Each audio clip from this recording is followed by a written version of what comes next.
Gumuho ang isang bahagi ng gabundok na basura sa sanitary landfill sa Rodriguez, Rizal noong Biyernes. Sa ngayon, bineberipika pa ang iba pang impormasyon hinggil sa mga nawawala pang individual sa nangyaring trahedya. Yan ang report ni Denise Osorio.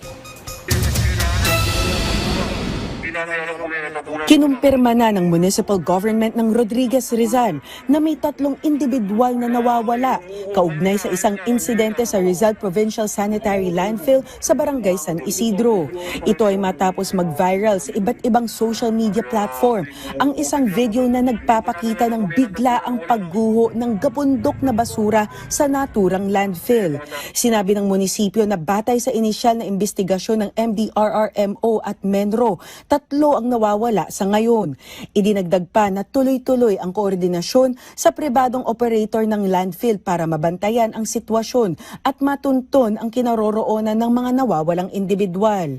Samantala, ayon naman sa NDRRMC, ang insidente ay hindi trash slide, kundi pagbuka ng gabundok na basura, batay sa paglalarawan ng MDRRMO Rodriguez. Nangyari ang insidente noong February 20 ng hapon sa naturang private landfill. Nilinaw din ng NDRRMC na hindi tumutugma sa kanilang datos sa mga naunang ulat na nagsasabing umaabot sa 50 ang mga nasawi o nawawala. Kaugnay nito, naglabas na rin ng opisyal na pahayag ang Department of Environment and Natural Resources o DENR hinggil sa naturang insidente.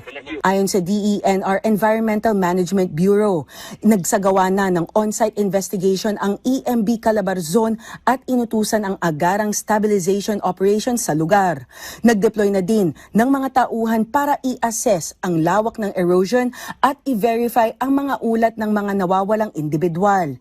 Inatasan din ng EMB ang operator na magpatupad ng mga hakbang tulad ng paglalatag ng detalyadong action plan at daily status report, agarang waste compaction at soil covering, pagkontrol sa galaw ng heavy equipment at paghigpit ng access sa mga high-risk area, at pagpapatatag ng slope sa landfill site.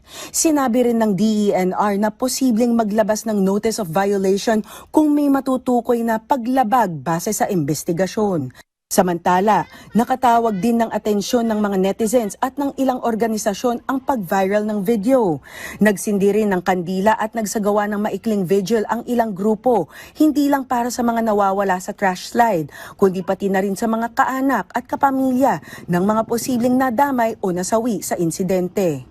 Sa kasalukuyan, patuloy ang monitoring at koordinasyon ng mga ahensya habang hinihintay ang susunod pang beripikadong impormasyon hinggil sa mga nawawalang individual at sa sanhi ng insidente. Wala pa ring pahayag ang naturang pribadong landfill operator sa ngayon. Denise Osorio, para sa Pambansang TV, sa Bagong Pilipinas.